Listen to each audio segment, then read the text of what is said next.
सी आवाज ली, जिसमें मैंने कल ये बताया था कि सॉफ्टवेयर इंजीनियरिंग होता क्या है। मैं यहाँ पे थोड़ा सा आपको यहाँ पे मैं क्लियर कर देता हूँ कि what is software engineering. Software engineering क्या होता है स्टूडेंट, जब हम किसी कंपनी के लिए हम सॉफ्टवेयर बनाते हैं ना, तो सॉफ्टवेयर बनाते समय हमें ये ध्यान में रखना चाहिए कि वो जो सॉफ्टवेयर हम बना रहे हैं यूजर्स के लिए, तो वो क्या यूजर्स की रिक्वायरमेंट्स को पूरा फुलफिल कर रहा है, यूजर्स की रिक्वायरमेंट को पूरा कर रहा है या नहीं कर रहा। सॉफ्टवेयर की कॉस्ट ठीक होनी चाहिए, सॉफ्टवेयर ज्यादा आपका कॉस्टली नहीं होना चाहिए, सॉफ्टवेयर टाइम के अकॉर्डिंग होना चाहिए कि जैसे टाइम चल रहा है उसके अकॉर्डिंग आप वो यूजर्स की नीड को पूरा कर रहा है या नहीं कर रहा। तो इन सब चीजों को सही तरीके से मैनेज करने के लिए कंसेप्ट आपके पास आता है सॉफ्टवेयर इंजीनियरिंग। ठीक है, कि जिस तरीके से एक पेशेंट डॉक्टर के पास जाता है तो पेशेंट क्या करता है कि डॉक्टर को अपने बारे में, अपनी डिसीज के बारे में पूरा बताता है कि मुझे ये प्रॉब्लम है, और डॉक्टर क्या करता है उस डिसीज के बेस के ऊपर, उस पेशेंट की पूरी डिटेल के बेस के ऊपर उसको डायग्नोस करता है, उसका इलाज करता है, तो उससे क्या होता है कि वो पेशेंट ठीक हो जाता है। ऐसे कि जब हम सॉफ्टवेयर बनाते हैं स्टूडेंट, कि सॉफ्टवेयर आज के टाइम के अकॉर्डिंग है या नहीं, यूजर्स के रिक्वायरमेंट्स को पूरा कर रहा है या नहीं कर रहा, वो ज्यादा कॉस्टली तो नहीं है, तो उस केस में कंसेप्ट आता है सॉफ्टवेयर इंजीनियरिंग का। ठीक है, सॉफ्टवेयर इंजीनियरिंग की इंपॉर्टेंस क्या है, वही टॉपिक मैं आपको आज इसमें पढ़ाने जा रहा हूं कि सबसे पहला क्या काम होता है, रिड्यूसिस कॉम्प्लेक्सिटी। रिड्यूसिस कॉम्प्लेक्सिटी का मतलब क्या होता है कि सॉफ्टवेयर इजी हो, समझने में आसान स्टूडेंट। अब जैसे स्टूडेंट मतलब कैसे, कि जैसे आप एमएस वर्ड में पढ़ते हो, आपने जब एमएस वर्ड आपने सीखा था, ये भी एक सॉफ्टवेयर है, तो इसको जस्ट आपने थोड़ी सी मेहनत से आपने इसको इजीली अंडरस्टैंड कर लिया था कि उस एमएस वर्ड को हम कैसे यूज करते हैं। तो सॉफ्टवेयर ज्यादा कॉम्प्लेक्स नहीं होना चाहिए, सॉफ्टवेयर इजी टू अंडरस्टैंड होना चाहिए। ठीक है, सेकंड आपके पास क्या आता है, टू मिनिमाइज सॉफ्टवेयर कॉस्ट, कि जो सॉफ्टवेयर की कॉस्ट है वो ज्यादा नहीं होनी चाहिए। सॉफ्टवेयर की कॉस्ट को हम कैसे मेजर करते हैं कि स्टूडेंट हमने इसमें कितनी कोडिंग की है, कितना हमने उस प्रोग्राम के अंदर हार्ड वर्क किया है, हमने कितना उस सॉफ्टवेयर को बनाने में टाइम लगा है, कितनी उसमें मैन पावर यूज हुई है, इन सब पैरामीटर्स के ऊपर हम एक सॉफ्टवेयर की कॉस्ट को हम तैयार करते हैं। ठीक है, कॉस्ट ज्यादा नहीं होनी चाहिए। फिर थर्ड आपके पास क्या आता है, टू डिक्रीज टाइम, कि सॉफ्टवेयर क्या होता है कि anything that is not made according to the project always waste time, कि सॉफ्टवेयर को बनाने में टाइम वेस्ट नहीं होना चाहिए, सॉफ्टवेयर कम समय ऊपर आपका तैयार होना चाहिए। ठीक है, हैंडलिंग बिग प्रोजेक्ट्स, कि सॉफ्टवेयर जो है मेनली हम किस लिए बनाते हैं, बिग प्रोजेक्ट्स को हैंडल करने के लिए। स्मॉल प्रोजेक्ट्स को हैंडल करने के लिए भी आप सॉफ्टवेयर बना सकते हो, बट ये ध्यान रखना चाहिए कि जब आप सॉफ्टवेयर बनाओ तो सॉफ्टवेयर एक लंबे समय तक आपका काम करे और आपके बिग प्रोजेक्ट्स को भी वो हैंडल से आपने इस तरीके से सॉफ्टवेयर मेंटेन करना है। और एक सॉफ्टवेयर इंजीनियर को सॉफ्टवेयर वो तैयार करता है तो उसको बनाते हुए उन चीजों का उसको ध्यान रखना चाहिए। ठीक है, फिर आपके पास आता है रिलायबल सॉफ्टवेयर। रिलायबल सॉफ्टवेयर का मतलब आपके पास क्या होता है स्टूडेंट, कि सॉफ्टवेयर जो है वो रिलायबल होना चाहिए, सिक्योर होना चाहिए। इसका मीनिंग क्या होता है कि if you have delivered the software then it should work for at least its given time or subscription. If any bugs come in the software, company is responsible for solving all these bugs. कि अगर software को run करते समय कोई error आती है, कोई problem आती है, तो कंपनी उस सॉफ्टवेयर में उस प्रॉब्लम को दूर भी कर सके। अब स्टूडेंट्स क्या होता है कि जब आप वर्ड पढ़ते हो, तो जब आप वर्ड में आप काम करते हो तो आपको क्या लगता है, ये बिल्कुल सही सॉफ्टवेयर है, आपकी सारी रिक्वायरमेंट्स को वो पूरा कर रहा है, जो आप वर्ड से एक्सपेक्ट करते हो वो सारी चीजें आपकी वर्ड के ऊपर पूरी हो रही होती है कि नहीं हो रही होती।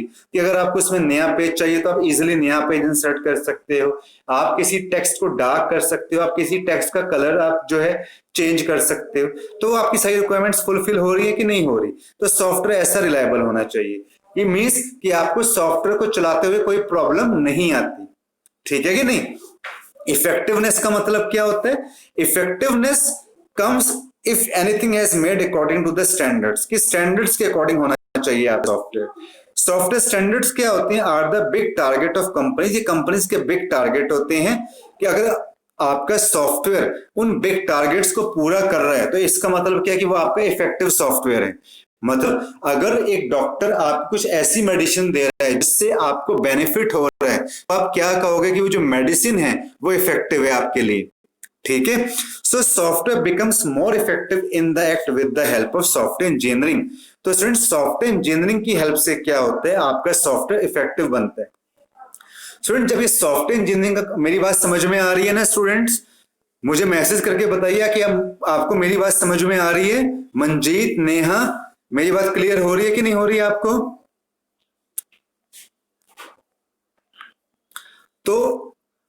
तो सॉफ्टवेयर जो है आपका वो इफेक्टिव होना चाहिए। ठीक है, जब सॉफ्टवेयर इंजीनियरिंग का कंसेप्ट नहीं था स्टूडेंट, तो क्या होता था कि सॉफ्टवेयर इतना सही नहीं बन पाता था। सॉफ्टवेयर कई बार क्या होता था कि सॉफ्टवेयर टाइम के ऊपर आपको नहीं मिल पाता था। टाइम के अकॉर्डिंग जब जब नीड्स चेंज हो जाती थी, तो उस समय अगर आपको सॉफ्टवेयर मिलता था तो वो आपके किसी काम का नहीं रहता था। सॉफ्टवेयर कॉस्ट को ओवररन कर जाता था। आपने अगर 10,000 का टारगेट लिया है, वो 20,000 30,000 के ऊपर जा रहा है, तो भी आपके लिए वो यूजफुल नहीं है। तो फिर ये सॉफ्टवेयर इंजीनियरिंग का कंसेप्ट आया, जिसमें हम कुछ रूल्स को फॉलो करके कुछ चीजों को एक प्रॉपर वे के अंदर हम अपना एक सॉफ्टवेयर तैयार कर सके। ठीक है कि नहीं? ओके स्टूडेंट्स, अब हम इसके अंदर मैं आपको बताऊंगा सॉफ्टवेयर डेवलपमेंट लाइफ साइकिल। ये बहुत ही इंपॉर्टेंट क्वेश्चन है स्टूडेंट, एग्जाम के ऊपर ये वाला क्वेश्चन जरूर आता है।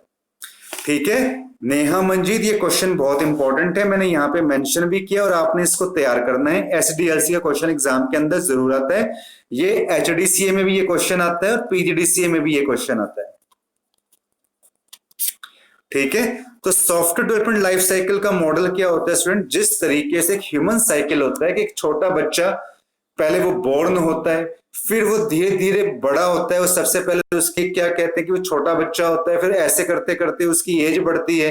ठीक है, वो फिर और आपके पास यंग एज में आता है, फिर बाद में ऐसे वो ओल्ड एज में आ जाता है। तो ऐसे एक सॉफ्टवेयर का भी एक लाइफ साइकिल होता है कि आपने एक सॉफ्टवेयर आपने तैयार किया। ठीक है, और जब हम सॉफ्टवेयर को तैयार करते हैं तो उसमें क्या क्या चीजें होती हैं, वो हम चीजों का इसके अंदर हम ध्यान रखेंगे। सबसे पहला काम, ये देखो एक डायग्राम बना रखा है इसका मैंने लाइफ साइकिल का, कि सबसे पहला काम इसमें क्या होता है कि आपके पास आपकी क्या रिक्वायरमेंट्स हैं, क्योंकि हम उस रिक्वायरमेंट्स के ऊपर हम क्या करते हैं, सॉफ्टवेयर तैयार करते हैं। फिर उसको आप क्या करोगे, डिफाइन करोगे। फिर आप उसका क्या करोगे, डिजाइनिंग करोगे। जैसे मैं विजुअल बेसिक में विजुअल बेसिक में आपको पढ़ा रहा हूं, तो विजुअल बेसिक में हम क्या कर रहे हैं, डिजाइनिंग कर रहे हैं कि नहीं कर रहे। डिजाइनिंग के बाद में फिर क्या करता हूँ, कोडिंग करता हूँ। फिर जब मैं कोडिंग कर लेता हूं तो मैं सॉफ्टवेयर को क्या करता हूं, उस प्रोग्राम को मैं आपको रन करके बताता हूं, उस प्रोग्राम को मैं आपको रन करके बताता हूं। ठीक है, फिर मैं उस सॉफ्टवेयर को क्या करता हूं, डिप्लॉय करता हूं, ताकि और भी लोग उस सॉफ्टवेयर को यूज कर सकें। जैसे माइक्रोसॉफ्ट कंपनी वालों ने क्या किया, एक सॉफ्टवेयर बनाया एमएस ऑफिस का, फिर आपको दिया। अगर उसमें कोई प्रॉब्लम आती है तो फिर हम उसको क्या करेंगे, उसको मेंटेन करेंगे। तो एक सॉफ्टवेयर का ये लाइफ साइकिल होता है। तो सबसे पहला क्या होता है कि जब भी हम सॉफ्टवेयर बनाते हैं स्टूडेंट, इसमें क्या स्टेज आती है, प्लानिंग की स्टेज आती है। कि आप अगर सॉफ्टवेयर बना रहे हो तो सबसे पहले आप प्लानिंग करोगे। आप कोई भी काम करते हो तो सबसे पहले आप उसकी प्लानिंग करते हो कि हमने ये काम करना है। और जब आप किसी चीज की आप प्लानिंग करते हो तो उसमें आप देखते हो कि आपको सॉफ्टवेयर बनाने के लिए आपको किन किन चीजों की जरूरत पड़ेगी। आप उसकी रिक्वायरमेंट करोगे। प्लानिंग से क्या होता है student, what is the meaning of planning का मतलब क्या है कि प्लानिंग फॉर द क्वालिटी। ठीक है, ये क्या श्योर करता है कि requirement and identification of the risk associated, क्यों जब सॉफ्टवेयर को आप तैयार करते हो तो उससे जुड़े कुछ रिस्क भी जुड़े हुए होते हैं with the projects is also done at this stage. After planning and requirement analysis के बाद जो सेकंड स्टेज आपके पास आती है स्टूडेंट, इसके अंदर वो आती है कि आप अपनी रिक्वायरमेंट्स को डिफाइन करोगे। डिफाइन किस तरीके से करोगे, जब आप एक बार रिक्वायरमेंट को आप एनालिसिस कर लेते हो तो अगली स्टेज में आपके पास आती है कि आपको कौन कौन से डॉक्यूमेंट्स आपने तैयार करने हैं सॉफ्टवेयर रिक्वायरमेंट्स से रिलेटेड। ठीक है, this is accomplish through SRS. और ये काम हम किसकी हेल्प से करते हैं, एसआरएस। पेपर में इसकी फुल फॉर्म भी आती है। एसआरएस का मतलब क्या होता है student, software requirement specification.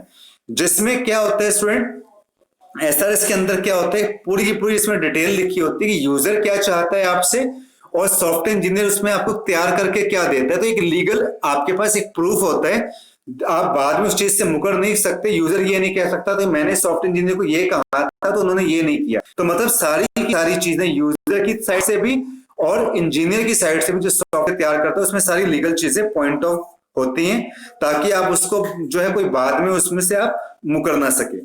Third आपके पास स्टेज क्या आती है, आप उस सॉफ्टवेयर का डिजाइन तैयार करोगे। जैसे हम स्टूडेंट किसी बिल्डिंग को हम जब तैयार करते हैं सबसे पहला काम हम क्या करते हैं, उस बिल्डिंग का मॉडल तैयार करते हैं ना।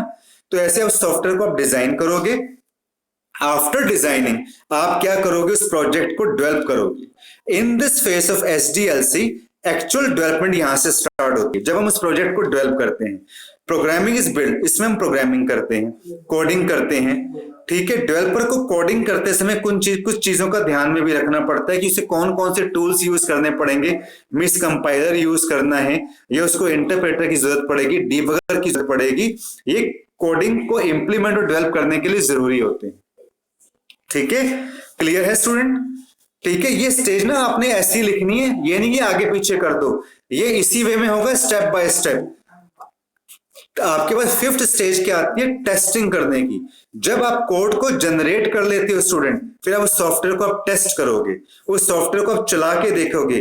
ठीक है, पहले तो आप कैसे चला के देखोगे, इंडिविजुअली, कि आप पहले एक फॉर्म को चला के देखोगे। जैसे अगर मैं विजुअल बेसिक की बात करूं, और अगर आपने कई सारे छोटे छोटे अलग अलग प्रोग्राम बना रखे हैं तो आप सबको अलग अलग बना के देखोगे। बाद में फिर आप इसको क्या करके देखोगे, कंबाइन करोगे और फिर इकट्ठा चलाओगे।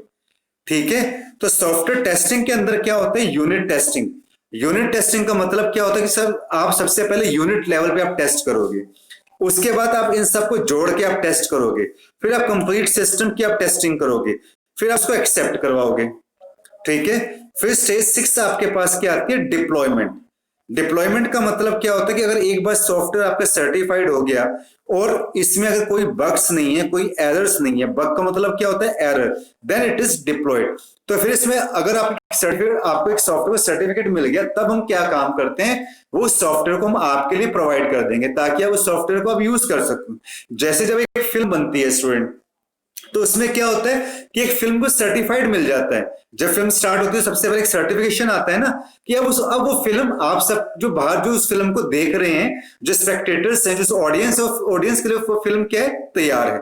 तो ऐसे आपके पास सॉफ्टवेयर में होता है। Then based on the assessment, the software may be released at its or with suggested enhancement in the object segment. ठीक है, लेकिन सॉफ्टवेयर में क्या होता है कि जब यूजर सॉफ्टवेयर को यूज करते हैं तो उसमें कुछ उनको लगता है कि इसमें कुछ सजेशंस होते हैं, तो वो भी कंपनी अपने पास क्या करती है, आपसे मंगवाती है। ठीक है, तो जैसे माइक्रोसॉफ्ट कंपनी क्या करती है, अलग अलग वर्जन निकालती है। जैसे पहले विंडोज 7 आया, फिर विंडो 8 आया। अगर उनमें कुछ कमियां रह गई थी, कुछ लिमिटेशंस रह गई थी, उसमें कुछ सजेशंस आए थे, तो कंपनी ने क्या किया, उनके अंदर न्यू कुछ इंप्रूवमेंट्स करके एक नया उसका विंडो 10 एक नया उसमें वर्जन अपडेट करके निकाला उसको। फिर नेक्स्ट स्टेज आपके पास क्या आती है, मेंटेनेंस। मेंटेनेंस का मतलब क्या होता है कि when the client start using the developed system, then the real issues come up and requirements to be solve from time to time. कि जैसे ही जब वो सॉफ्टवेयर को क्या करते हैं, क्लाइंट स्टार्ट करते हैं सॉफ्टवेयर को डेवलप करना, और उसमें कुछ नए नए इश्यूज भी टाइम टू टाइम आपके पास आते रहते हैं, तो उनको भी वो टाइम टू टाइम क्या करते रहते हैं, सॉल्व करते रहते हैं। This procedure where the care is taken for the development product is known as maintenance. तो इस प्रोसीजर को हम क्या बोलते हैं, मेंटेनेंस। तो सॉफ्टवेयर इंजीनियर के इस लेक्चर के अंदर आज हम इसमें इतना ही डेवलप करेंगे, इतना ही डिस्कस करेंगे। तो मैंने आज आपको क्या बताया कि हम सॉफ्टवेयर इंजीनियर क्या है, नीड क्या होती है सॉफ्टवेयर इंजीनियरिंग की, और इसके अंदर हमने कंसेप्ट क्या पढ़ा यहाँ पे, सॉफ्टवेयर डेवलपमेंट लाइफ साइकिल का। आई होप कि ये लेक्चर आपको समझ में आया होगा। अगर आपको एक बार ये लेक्चर क्लियर नहीं होता तो गो टू यूट्यूब, वहां पे लेक्चर्स का 2 या 3 बार आपको देखिए तो आपको ये लेक्चर क्लियर हो जाएगा। Thank you student.